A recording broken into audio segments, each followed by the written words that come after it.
खजला फेनी माह सयाम की सौगात समझी जाती है। रमज़ान की आमद से कबल ही खजला फेनी की तैयारी शुरू हो जाती है। ये किन मराहिल से गुजरकर तैयार होती है, ये जानते हैं इस रिपोर्ट में।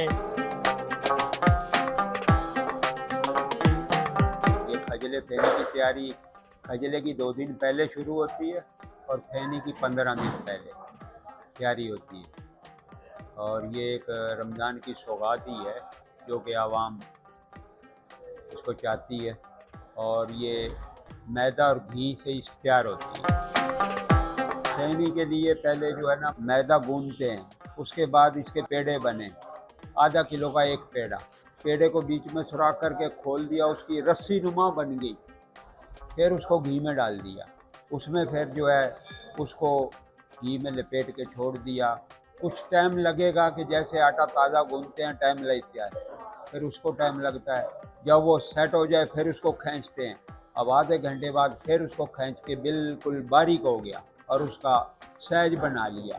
घी में जब फ्राई होगा वो सब तार तार अलग नजर आएगा। इस मौके के ऊपर इसकी रनिंग जो है काफ़ी तेज़ होती है। लोग बाहर भी जिनके प्यारे मौजूद हैं, लोग उनके लिए भी तोहफ़े के तौर पे लेते हैं और यहाँ भी अपने रिश्तेदारों वगैरह में चांद रात के ख़ास तौर पे जो है लोग जो है तोहफ़े के तौर पे ये लेके जाते हैं, सौगात के तौर पे। मैं इस वक्त खजला फेनी ख़रीदने आया हूँ।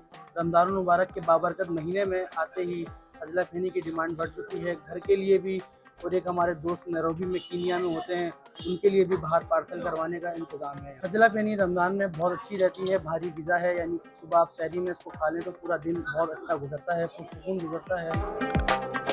ये ताज़ी है और यहीं पकती है, और क्योंकि ये जो खजला फेनी होती है साफ़ सुथरी होती है और यहीं पे पकती है ताज़ी, इसलिए यहाँ की खाना अच्छी भी लगती है और वो ताज़ा भी होता है, इसलिए और मज़ा आता है इसको रमज़ान में खाने में।